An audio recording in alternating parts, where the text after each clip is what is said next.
اسرائیل میں ایک عورت تھی جو بہت ہی زیادہ خوبصورت، حسین اور جمیل تھی۔ اس کی خوبصورتی کا یہ عالم تھا کہ جو بھی اس کو دیکھتا اس پر فدا ہو جاتا۔ اللہ تعالیٰ نے اس کو اتنی خوبصورتی عطا کی تھی، لیکن وہ عورت بہت ہی بدکار تھی۔ اپنی خوبصورتی کا غلط فائدہ اٹھاتی اور لوگوں سے زنا کاری کیا کرتی تھی۔ زنا کرنے کے لیے وہ لوگوں سے موٹی رقم لیا کرتی تھی۔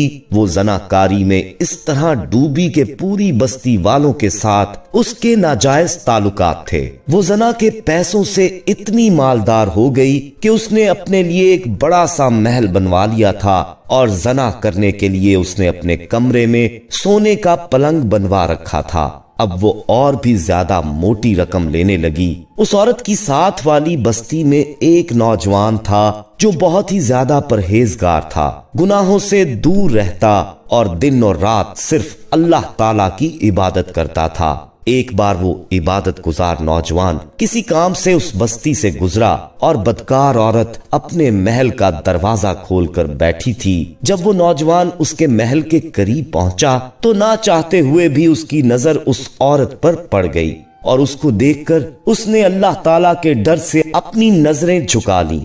یہ اس نوجوان کا امتحان تھا کہ کس طرح یہ اپنے نفس کو قابو میں رکھے۔ اس وقت وہ نوجوان اپنے گھر واپس لوٹ گیا، مگر اس عورت کی خوبصورتی، اس کا حسن و جمال اس کی آنکھوں اور دماغ میں بیٹھ سا گیا تھا۔ وہ اپنے نفس کو قابو میں رکھنے کے لیے اپنے آپ کو طرح طرح سے سزا دیتا۔ کبھی وہ کئی دنوں تک بھوکا پیاسا رہتا، اور کبھی آگ کے سامنے کھڑا ہو کر اپنے جسم کو آگ کی تپش میں جلاتا، لیکن اس عورت کا خیال ذہن و دل سے نہ نکلتا۔ پھر وہ مراقبے میں، تسبیح میں، تلاوت میں جب بیٹھتا تو اس کا دل ہی نہیں لگتا تھا۔ اس نے روزے بھی رکھے، لیکن اس عورت کا خیال نہ نکال پایا۔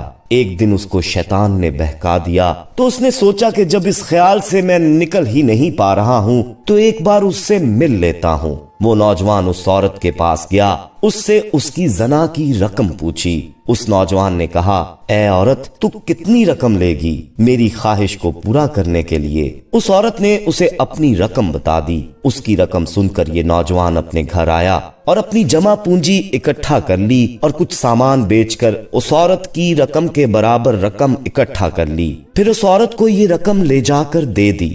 اس بدکار عورت نے اس نوجوان کو اپنے سونے کے پلنگ پر بٹھا کر اس کے ساتھ چھیڑ چھاڑ شروع کر دی تو یہ نوجوان ایک دم بے چین ہو کر کانپنے لگا اور سوچا، اتنے سال میں نے نیکیاں کی، عبادتیں کی، میں جہنم کی آگ کیسے برداشت کروں گا؟ میرا رب تو مجھے دیکھ رہا ہے۔ بس اس خیال کا دل میں آنا تھا کہ اللہ تعالیٰ کا ڈر دل پر غالب آ گیا، اور اس نوجوان نے اس عورت سے کہا، اے عورت، مجھے چھوڑ دے، مجھے جانے دے، میں یہ کام نہیں کروں گا جس سے میرا رب ناراض ہو جائے، اور جو رقم میں نے تجھے دی ہے وہ چاہے تو اپنے پاس رکھ لے اور مجھے جانے دے۔ اس عورت نے اسے چھوڑ دیا اور کہا، جا نکل یہاں سے۔ پھر اس عورت نے سوچا کہ میں نے نہ جانے کتنے لوگوں کے ساتھ زنا کاری کی ہے، لیکن اس نوجوان نے تو میرے ساتھ کوئی بھی زنا نہیں کیا، اور یہ اتنا ڈر گیا۔ اس کے دل میں اللہ تعالیٰ کا اتنا زیادہ خوف آ گیا کہ یہ یہاں سے واپس بھاگ گیا اور اپنی رقم بھی چھوڑ گیا۔ پھر اس عورت نے اس نوجوان کے بارے میں بہت زیادہ سوچا، دن اور رات اس نوجوان کے بارے میں ہی سوچتی رہی، اور پھر اس کا پتہ لگانے کے لیے اس کی بستی میں چلی گئی۔ اس کا پتہ پوچھتے پوچھتے اس کے گھر کے پاس جا پہنچی۔ جب یہ عورت اس کے گھر کے پاس جا پہنچی تو اس نے دروازہ کھٹکھٹایا۔